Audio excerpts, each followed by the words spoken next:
what's the shitty DC version of Avengers? Justice Super League. Friends? Justice League. Are you ready for Justice League?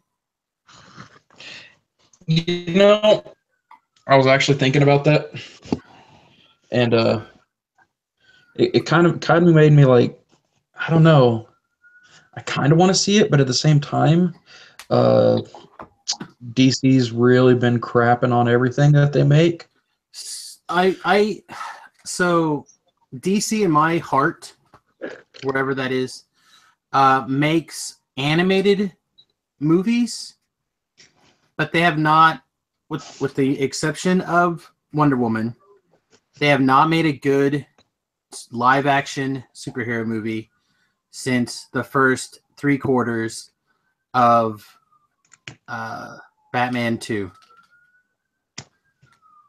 Yeah. So like once Paul, now damn you, Siren totally messed me up. Who played the greatest Joker? I can see his face, but I can't think of his name right now. Well, that depends on your opinion on who the greatest Joker was. The one from Batman Returns. You mean The Dark Knight? The Dark Knight, yeah, that one. Heath Ledger. Heath Ledger, thank you. Yes, I feel like Heath Ledger is probably the best Batman or the best Joker. It's really close with Jack Nicholson, like in my opinion.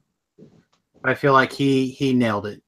But when he passed and they could not do the reshoots that they had planned, so then they had to kind of rewrite and adjust the ending a little bit. I felt like the movie went off the rails. Not their fault. Right. I mean, I guess the closest they could have done was, okay, so did you hear what happened after he was in another movie and they just did all the reshoots with like Jude Law and like a couple of other of his friends that just kind of their faces happened to mesh up pretty well. Okay. Like they could have done that. I think they didn't have to do anything special with that movie. They just could have ended it. Yeah. Like they just could have ended it when he caught him and had what's his name blow up the doohickey. Spoiler alert. When Morgan Freeman blew up the special machine. Yeah. They just could have ended the movie right there and it would have been fine. They wouldn't have got to use their awesome tagline for the hero that you deserve, not the one you want or whatever. I don't know. Right. But that's fine. That's fine. You don't have to do that other stuff. You just, in the movie when it's amazing. Instead of going like, well, the last 35 to 40 minutes of that movie really sucked, or however long it actually was, but it felt like forever. Really sucked. Instead, I could have went, that movie was awesome. And then the ending just ended weird. Like they just could have like caught you, blow up the thing, cut to black. Yeah. And it would have been like, whoa. That must and be then what? that must be totally deep. I can't believe this movie is so short. It's only an hour and 30 minutes long. Man, I could have sat here for another 30 minutes, another 45 minutes at least. But like, I don't know. Like I turned it off there when I watch it. All right, this movie's over now. So with the exception of Wonder Woman, which I would say is one of the, like, this year was just full of great movies for comic book fans. Guardians of the Galaxy, Wonder Woman, only barely surpassed by Spider-Man. And then I felt like the Thor movie was right, just like a hair, like right next to Guardians of the Galaxy, which is just a hair under Wonder Woman, in my opinion. Yeah, I could see that. So it's like the best movie was Spider-Man, then Wonder Woman, and then a virtual tie for Thor and Guardians of the Galaxy 2. So yeah, I don't know. I just don't care. I just don't care about the DC movies at all. I feel like I've been hurt one too many times. And the only upside of this movie is Spider-Man or Superman's dead. So we don't have to see him. Doubt it. No, he's dead. I'm pretty sure they killed him and Batman beats up Superman and everybody else on the planet for no apparent reason, and then lies to people because he is Batman. I mean, I never saw the movie because I was just like, wow, this is going to be a total pile of shit. And from what I hear from everyone else, it was. I think there's a good movie hidden in there. It's just, but it needs to be recut. If you have to like try and find the good movie inside of a movie that's, they spend $800 million on, then it's not a good movie. I 100% agree. Like I said, I see what they wanted to do, and I think that the Sparkle Majesty, didn't come together like they wanted it to. Yeah. And I feel, again, I think that they could fix it with editing, and maybe the director's cut did it.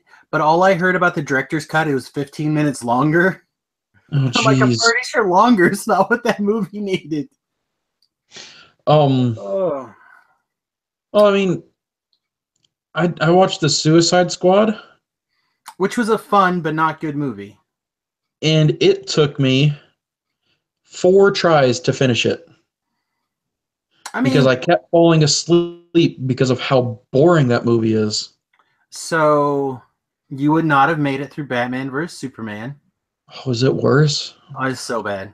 Tanya and Remington fell asleep not once, not twice, but 3 times in the movie theater. Like, I would wake them up because I'm pretty sure this scene is going to be awesome. They'd watch it and then they'd fall back asleep.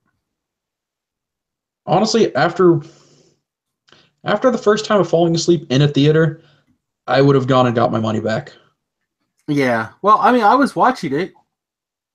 I kept waiting for the movie to start. I just kept waiting for the movie to start. But like, for me, I would have just been like, oh, well, I fell asleep. I'm done. I'm just going to go do something else. I'll go watch the fishes. Yeah. Equally exciting. Unfortunately, this is not a movie review podcast, although I think this would actually fill all the time that we need, because looking at the show notes, we don't have a lot. We do not have very many show notes. No. But that's okay. But this is a Magic the Gathering podcast. We'll figure out some way to talk. There's never been a situation where I couldn't fill a dead air. But this is Two Trolls and a Brew, episode 107. Sun deck, like can.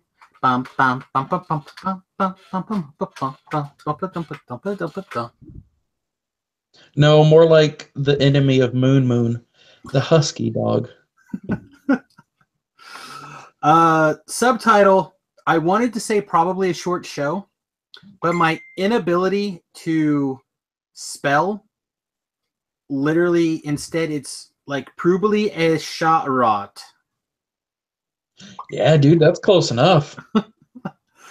And I think that probably a shot rot. Yeah, whatever. We'll go with it. So I asked Joey to submit the troll hottie of the week, and he sent me Wart, Bogart, Ante. I don't think he's ever looked at the show notes before. I'm gonna quickly send him a link to samusgarobo.com so he can take a look at the show notes and get an idea. That is so perfect. I don't think there would be a GIF for that. I'm pretty sure there's not. I attempted to explain it. So yeah, I'm gonna put that up here. We're gonna make her I don't know, the image for the episode, I guess. So, so anyway, let's see. You can check out this episode live at youtube.com/SamusGarobo, as well as like the last almost year worth of episodes. It's been longer than that. You think so? Yeah. Whenever Windows 10 and Pamela decided to screw up and not record without making a beep, beep, beep, beep noise. So yeah, the subtitle's crazy. This has been an insane week for me already. Super busy with a lot of different projects and a lot of stuff that involves me not currently generating dollars, but hopefully will generate dollars in the future. And that's why I'm wearing my button-up shirt now with more buttons and more chest hair exposed than ever before. It's the reason why I'm wearing this shirt is because I was out selling oils to people. That's right. Kinky oils. So yeah, I don't have any show notes, and Travis doesn't have any show notes, but I do have a troll card this week. Mm-hmm. It's Oracle's Vault. Okay. And we had a throwback. Shouldn't say throwback because it's not really a throwback, but we did Amaket our Devastation draft last week. Yeah. And this was I believe a rare that was passed to me in the last pack, and I went ahead and snagged it because I'd recently read something that was like I think Reed Duke wrote an article on it where essentially this card says draw an extra card. Like, yeah, it's 6 mana to draw a card, the first card, so it's kind of, yeah.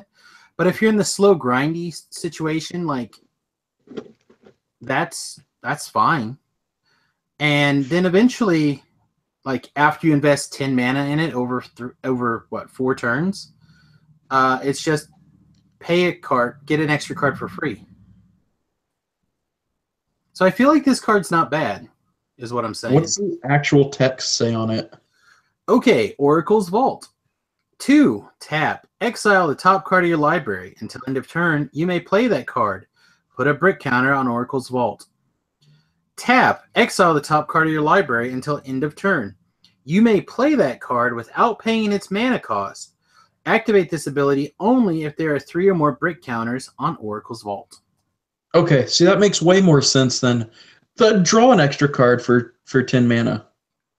You draw 3 extra cards. But you don't draw them, you exile them. Tomato, tomato when you're in that kind of situation. He's waving his hand. I don't know. I played it this week's draft. I successfully won this week's draft, which was nice. It was a good change. And I think I never got this thing to 3 brick counters, but I did get it to 2. I just won before then. And there's a lot of situations that it basically put me in a situation where I could win. So maybe it also involves the right deck. So let me just tell you a little bit of what I drafted this week, and then maybe it'll make more sense with this card. So I opened Samut the Tested, the Planeswalker. Yes. And I was like, okay, well, I'll take that. Maybe I'll go that way or not. And then I got passed Overcome, which we talked about last week and a couple of weeks before. So I was solid into the green deck, probably splashing red at least at that point. Somewhere along the way, I picked up like a Devotee's Strength, a bunch of other miscellaneous good cards, 3 Sidewinder Nagas, and 3 Thorned Moloch. Is that how you say that? The 2/2 lizard for 3 with prowess, and then he's got first strike when attacking. Sure. Yeah, I don't know. I ended up with 3 of each of those. And then, a couple of miscellaneous things like a Rampaging Hippo, a Chef Monitor, the Red Titan that cycles, and then a bunch of like 3 Ambuscade.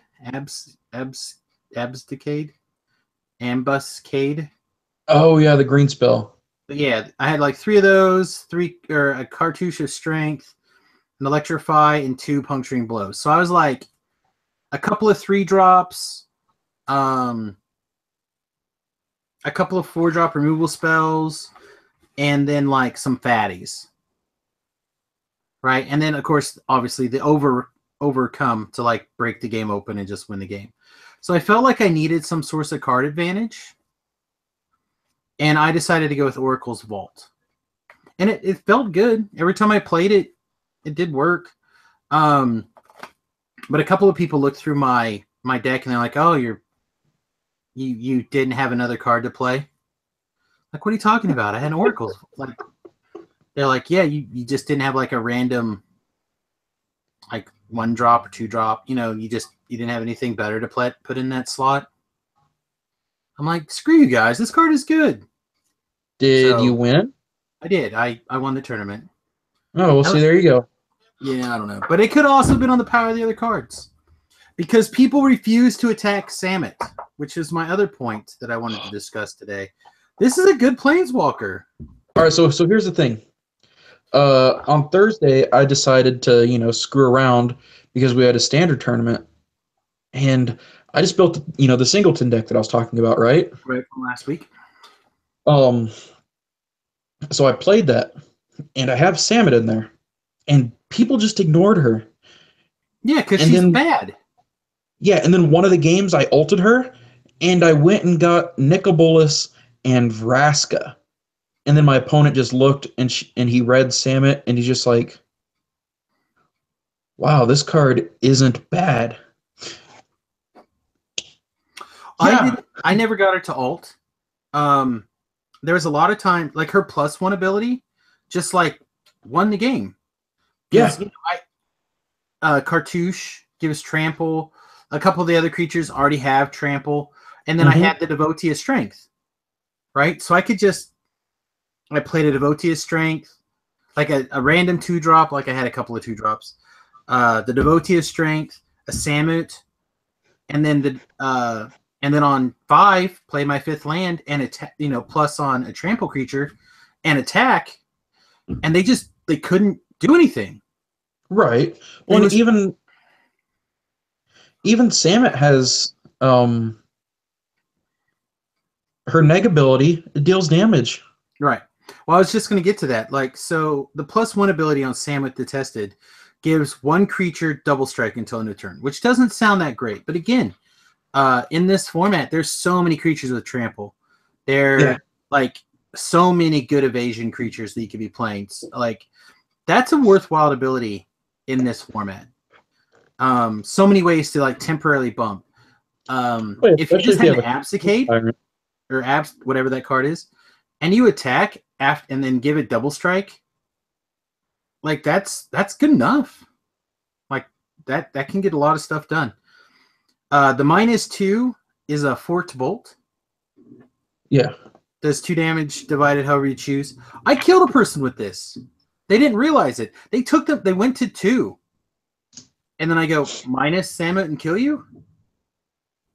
Yep. At least once somebody played 2. They had the the Dauntless Laven, I think is what it's called. It's like a 2/1 flyer that untaps a creature when it attacks. And those were their 2 blockers. And I played this and killed all their blockers. Like, kill that guy, attack you for 3. And it just in every situation in the draft that I played on Friday, this card was good. It was never bad. Yeah. And again, like you said, people just ignored it. They're like, "Oh, it doesn't do anything." Now, granted, I don't have a Planeswalker. I could have went and got 2 creatures if I ever got it to 7. I never did. I always won the game before I did. I had 3 turns with her. Like, I never lost the game if I played, within 3 turns of having this card on the field. Crazy. It's a good card. Yeah, so, like I said, I had the singleton deck. And every time I cast her, people just ignored her. They're like, oh, you got Huatleys. Go after Huatley. The dinosaur one? Right. Or they'd see Dovenbon and they'd attack him. And then they just go after all of the other planeswalkers and creatures except for Samet. And they just left her there. And I was just like, all right, kill that. This has double strike. Oh, look, here's a planeswalker or whatever. And they just be like, wait a minute. Why is this card such a threat? And people just kind of ignored it because, well, I think the that's energy why. decks. Well, that's just it. Like it, I think it's a card that will see play when Kaladesh leaves. Yeah. Like it's not strong enough now, even though it probably is. To be really honest, it probably is strong enough. It's just there's not a deck for it right now, or no one's found it. But I think this is a strong card. I'm gonna look at it. I actually have started looking at updating the creativity deck, Indomitable creativity deck, like we talked about last week. And this is actually in the list of cards that I might put in there. It's not as good as the flip planeswalker. I forget her name now. That turned into a werewolf, but still very good. Yeah. So yeah, I don't know. I'm seriously considering putting some of those in my dino list. My Indomitable dinos. And then all we have left, according to my notes, is this hollow Rakdos deck. Yeah. Do you want to talk about anything else before we get to that? Yeah, I was going to say before we get to that. So the reason for the title. Oh yeah. And I know I sent you the question. And I sent it to you on Friday night, I believe, or maybe it was Saturday night. But, and this is the reason, and I'm actually calling the deck this, because I'm going to be using, basically I'm going to use Naya Ramp, and then do Sunbird's Invocation with Approach of the Second Sun. Right. So, you know, sun. Both of the cards have the word sun in it. Yeah, so let me actually get the exact quote from what you asked me. Yeah. on Sunday. On Sunday? Oh god. Does Sunbird Evocation work the way I want it with Approach the Second Sun? I don't know. How do you want it to work? Like, I don't understand. So then it's like me trying to figure out how he's trying to use the card. I'm like, I don't know. Let me read. So I'm like reading through here, and I'm like, well, you can't resolve your evocation or your approach, put it 7 cards down, and then chick through. Like, that doesn't work. Also, that doesn't count because the second sun's got to be cast from your hand. So, okay. And then finally, I started to figure out that, so I'm like, oh, wait, so what you're saying is you cast the first one, and then you find a second one. The second one gets cast. You gain 7 life. So then the one you cast from your hand then wins you the game.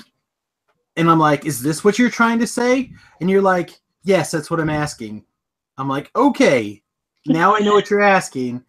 But it took me like an hour, it seemed like, to pull that out. I was also trying to poop. I'm like trying to figure out what you want. And long story short, I think the answer is yes. I know what I was questioning. But you didn't tell me. That's the problem.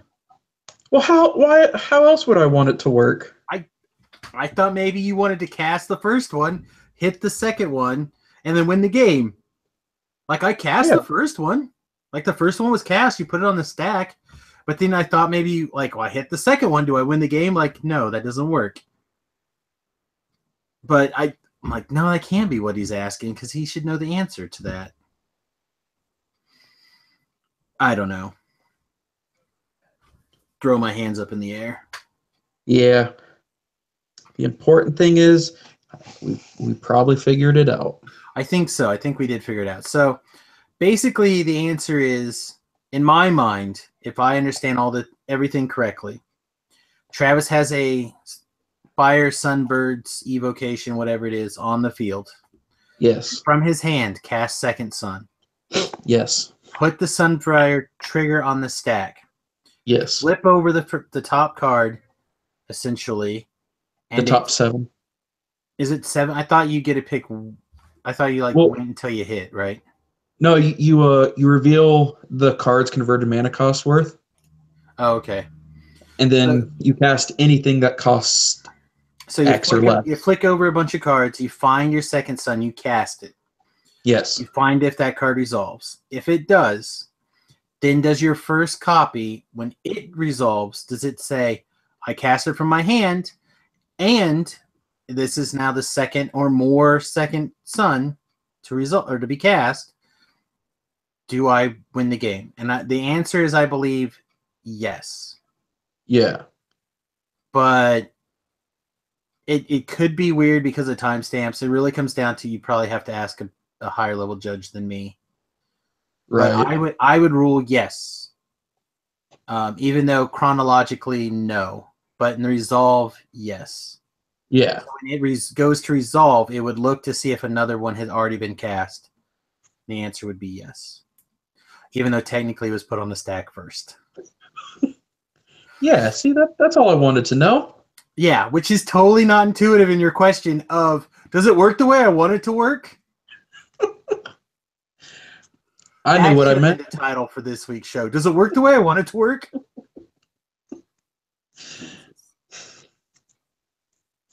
Yeah, totally. That's what I wanted. Got there. I got there. So this just in. We have been sent a new troll hottie of the week. Jennifer Connelly. I believe she is famous for playing the girl that gets kidnapped by the Goblin King or chases the Goblin King.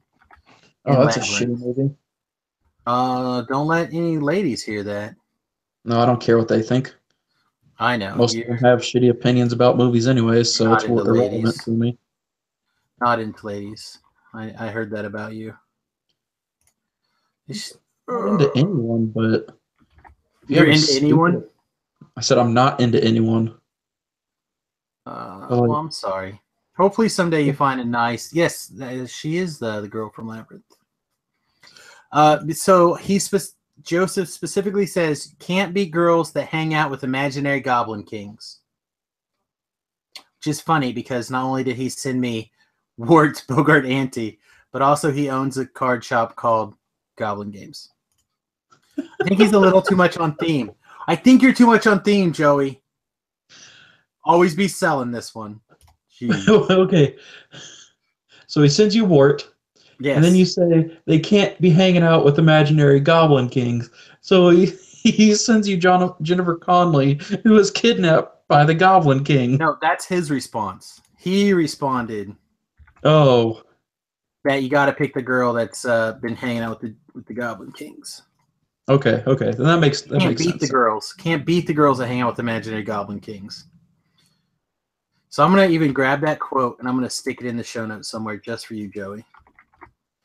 Boom. Did it. I hope you just copy pasted because... I did and I will. Oh my God. I do not know what this word is. And, oh man. This is not even close to probably. This isn't close to short. This is, oh, what a mess. Shahat wire. As hot here. Oh, of course, Ash hot here. Are you taking Arabic again? Maybe. It's broken in my brain. My brain holes. How did your 100-card deck fare, or your singleton deck fare overall? Did you... I went 2-2. So poopy. Yeah, but I kind of expected it. On the plus side, I beat an Approach the Second Sun deck with my single Approach the Second Sun. Sometimes that's all you need, baby. Yeah. So I don't know. I really just won with value, which is...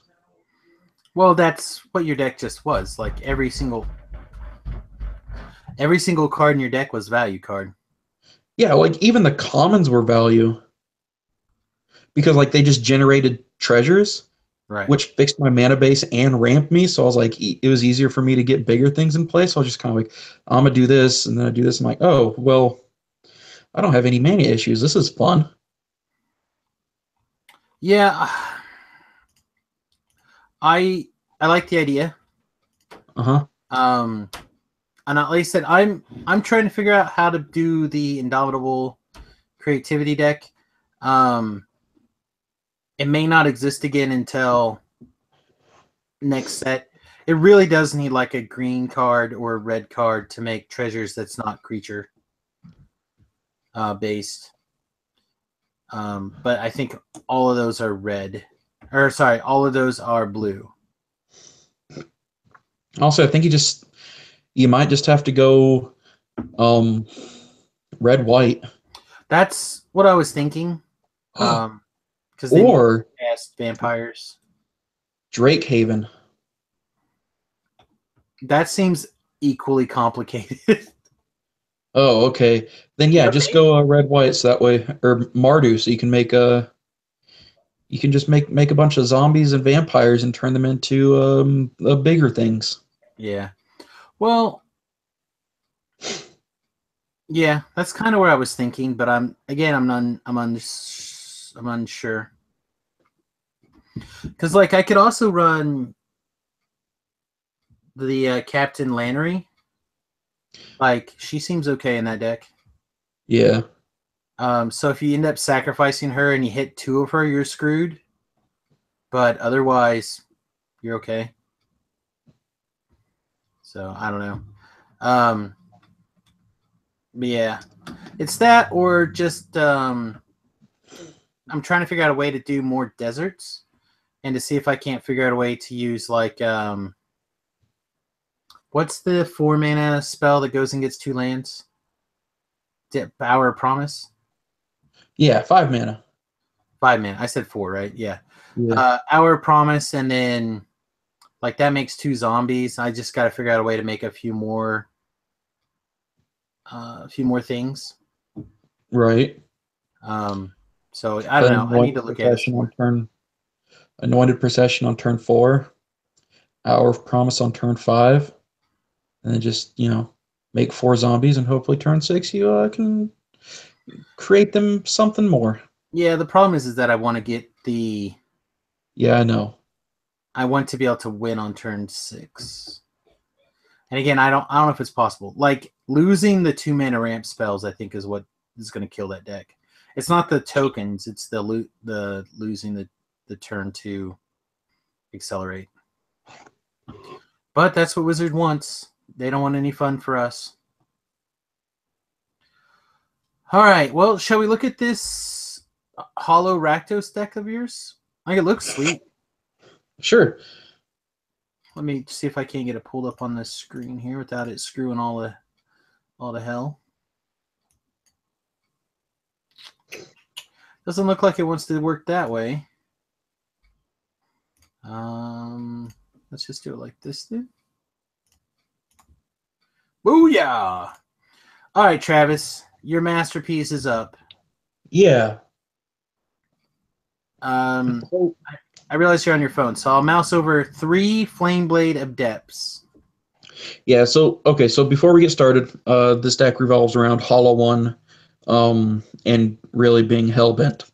So, the Flameblade Adept, 1-drop menace from Amonkhet that when you cycle or discard, it gets +1 till end of turn. So it's just a really good, easy beat on turn 1.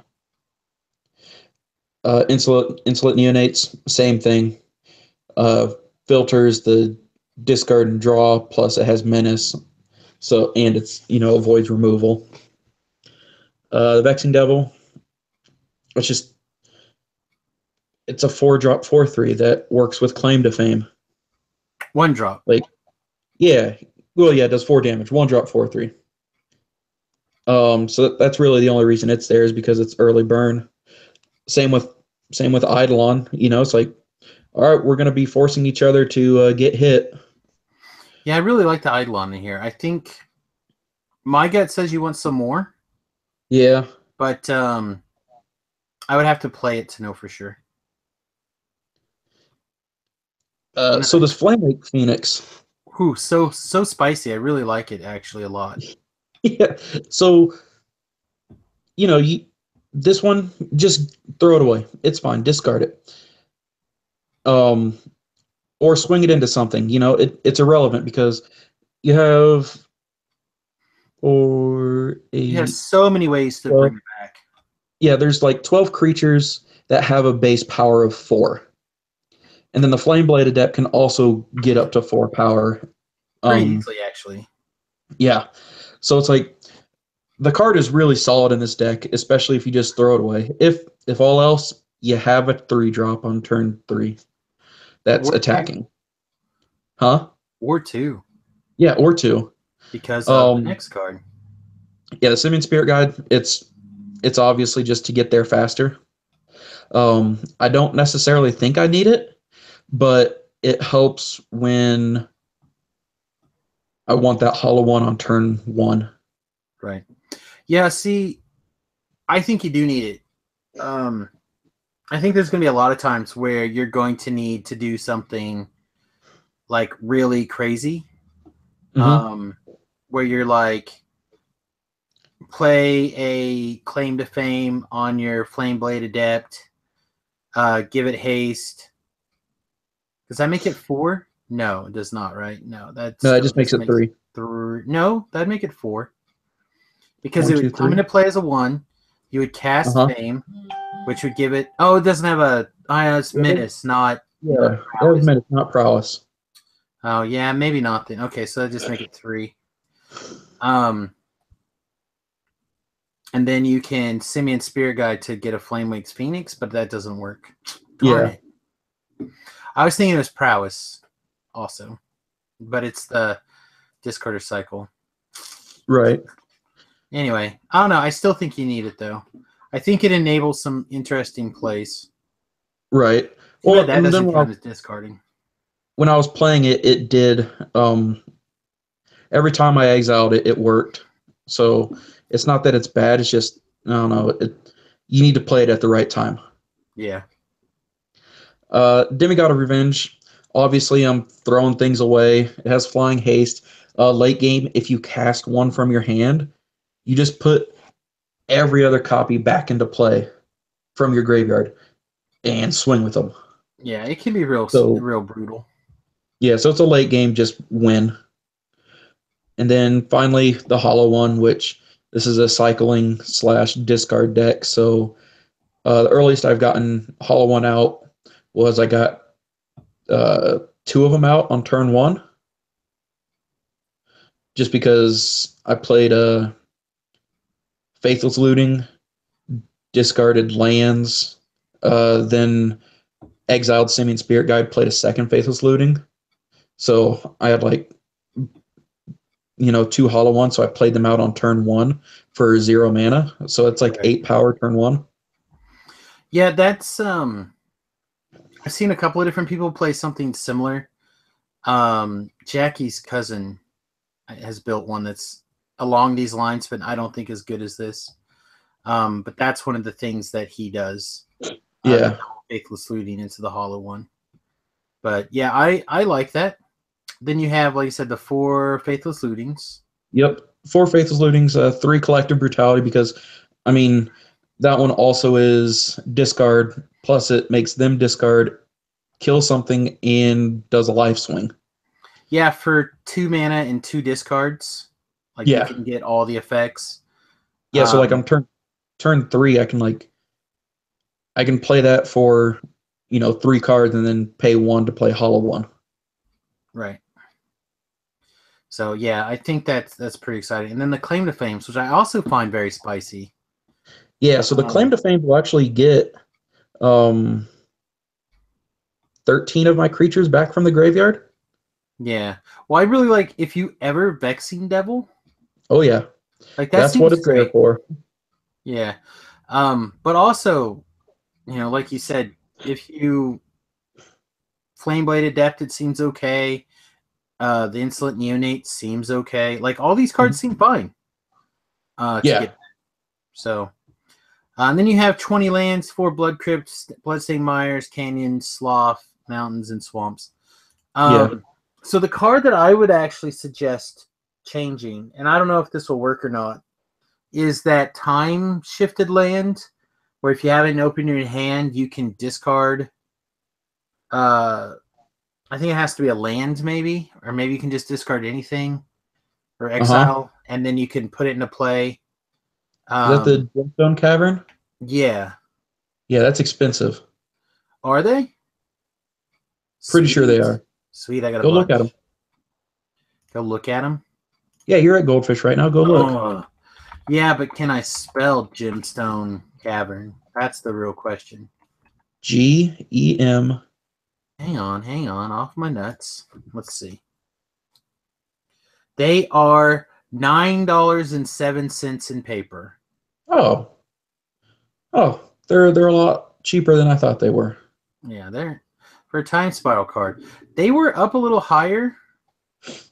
It looks like nope, they're actually climbing in paper right now. Oh, good. They had a spike in October, and then they've just bottomed out, and now they're climbing back up again. So now might be a good time to grab them. Their highest price was $13. It looks like. Yeah. So, yeah, I think you can. I think you can get them if you wanted, or one at least. But yeah, I think a card like that would be really good in here. Otherwise, See, I and think then the cards are fine. after that, my main question is, what would you do for the sideboard? Whew. I'm gonna have 2 Reign of Gore, and that's Well, a okay. Go ahead. red black enchantment that makes it so players can't gain life. Mm-hmm. Yep, that's why I'm gonna have it. So I think I would start with 4 of the blow up a land, and if it's a non-basic land, they take 2 damage. Molten Rain. Molten Rain, yeah, I think so. I'd start with that. Oh wait, no, that's 3 mana. Yeah, it's 3 mana. It's red, and 1. Yeah. I would start with 4 of them. Okay. Because in my area, Tron and Eldrazi decks are very popular right now.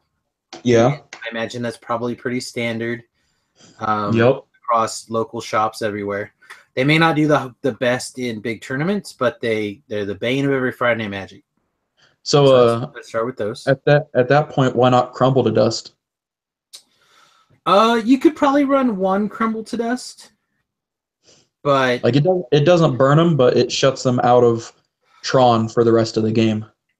yeah, but it's 4, which means the best really you're likely to cast it is 3. So I don't know, it's fine.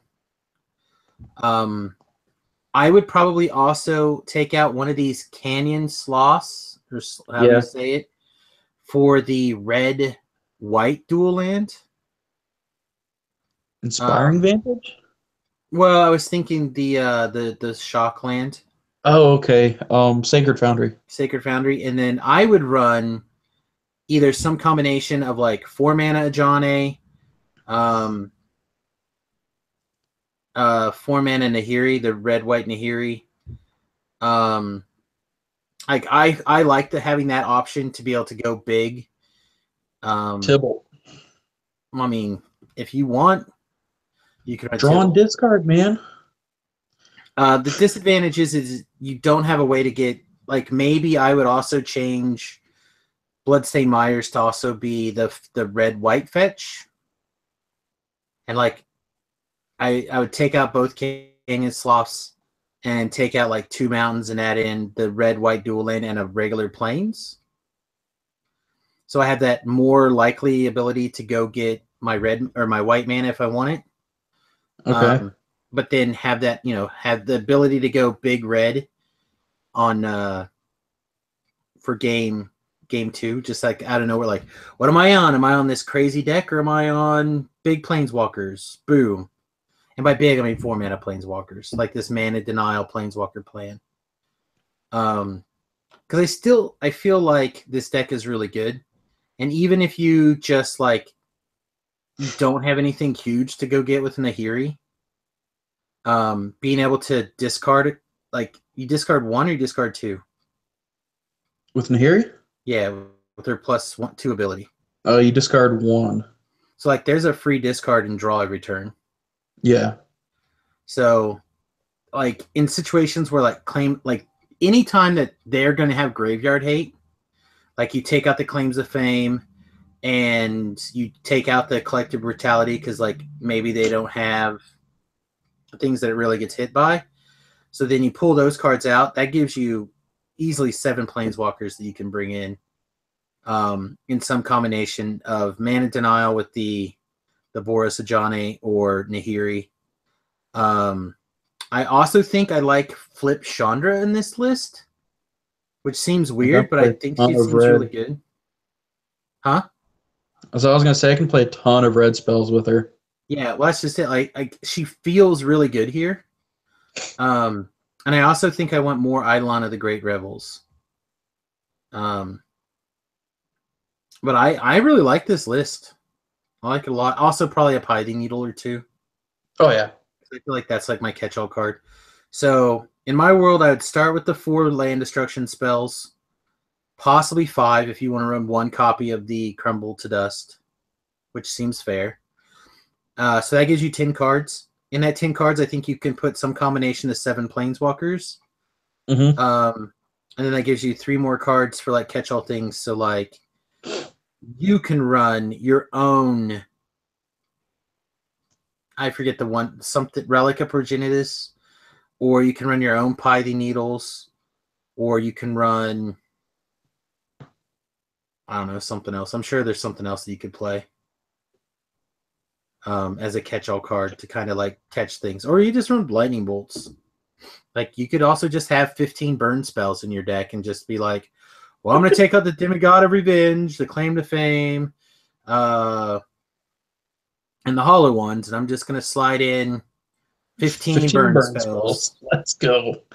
What is this? Well, at that point, I just leave in the Eidolons and make it a race. Well, that's what I mean. I would leave those in. I'd take out the Demigods, the Hollow ones, the Claim to Fames, and then like just completely sideboard it to a mono red burn. Yeah, basically. And just be like, what plan am I on? Am I playing? I'm playing these bad creatures regardless. But yeah, I don't know. I think this is an interesting idea. It's not very expensive either, according to Goldfish. Like $130 online, and almost all of that is Bloodstained Myers. Yeah, like that's $68 worth. Well, I think it's the Bloodstained Myers and the Blood Crypts. Other than that, the deck is Vexing Devil. I had the wrong thing. So online, Eidolon of Great Reveals are $36. Collective Brutality are $45, and Bloodstained Myers are $31. So yeah, so on the Vexing Devils were how much? Online, $4.56. Okay. On paper, the deck's a little bit more expensive at $250, but that's still pretty reasonable for a modern deck. Especially if you had purchased Bloodstained Myers from last standard. So there goes $70 out at the window. If you picked up a couple Collective Brutalities, because they were, again, just literally just in standard. So then the most expensive card, like you said, is Vexing Devils, and the deck's real cheap. So yeah, I like it. I think it has a lot of promise. I know if I said I didn't like it, you'd put it together anyway. So I'm excited to see what your results are like when you actually play this thing. I play tested on Monday night because nobody showed up to draft, which was it was the first time since school started. So I don't know if there's that it didn't happen. That it didn't happen. Yeah, so I don't know if there's any sort of test coming up for college, but whatever. Like our Friday Night Magic seems to be based on whether or not a local football game is playing. Mm-hmm. Like a lot of our guys are into the local or high school football game stuff, so that seems to be the deal breaker for us.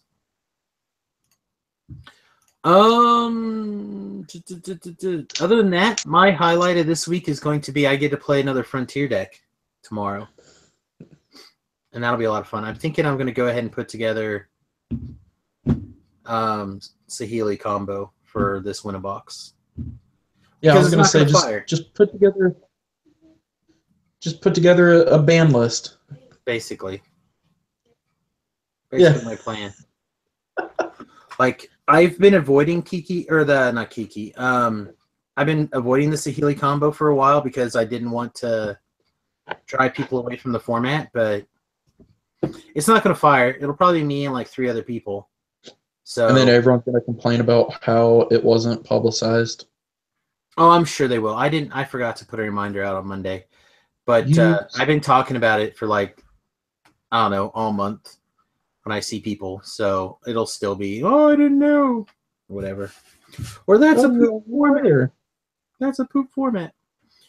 So I don't know. I like it, and Johnny stuck it on the thing 3 months ago. So I don't know. Anyway, I'm Samus, he's Travis, and this has been Two Trolls in a Brew. You can check out this and all past episodes of the podcast at samusgrobo.com. Of course, you can find us at iTunes, MTG Acast, Podcast Garden, like all the places. You can send us an email to trollsbrew@gmail.com. The only emails I had were too old to read. Sorry. Read on the show. They were about previous things. You can also check us out at twitch.tv/SamusGarobo for DDO, the occasional Hearthstone, which I probably should play more often, Heroes of the Storm, etc. It's a lot of fun. And if I ever start getting to a critical mass of funds, I will start playing Magic Online. Or maybe I'll get into the Magic Arena when it comes out. I'm not sure.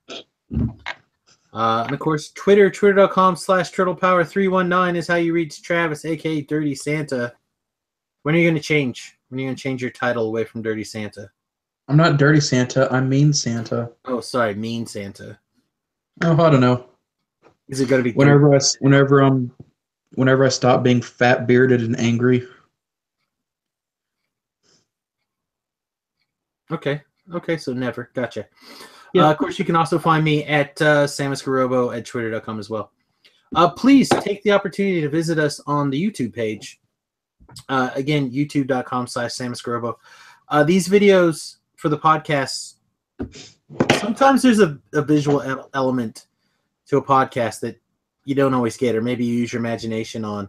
But if you look, I'm pointing at Iron Man's Ding Dong right now. Nice. All right, Travis, wrap us up in the show. Put it out to pasture. Throw the baby out with the bathwater. Send out some smoke signals and goodbye.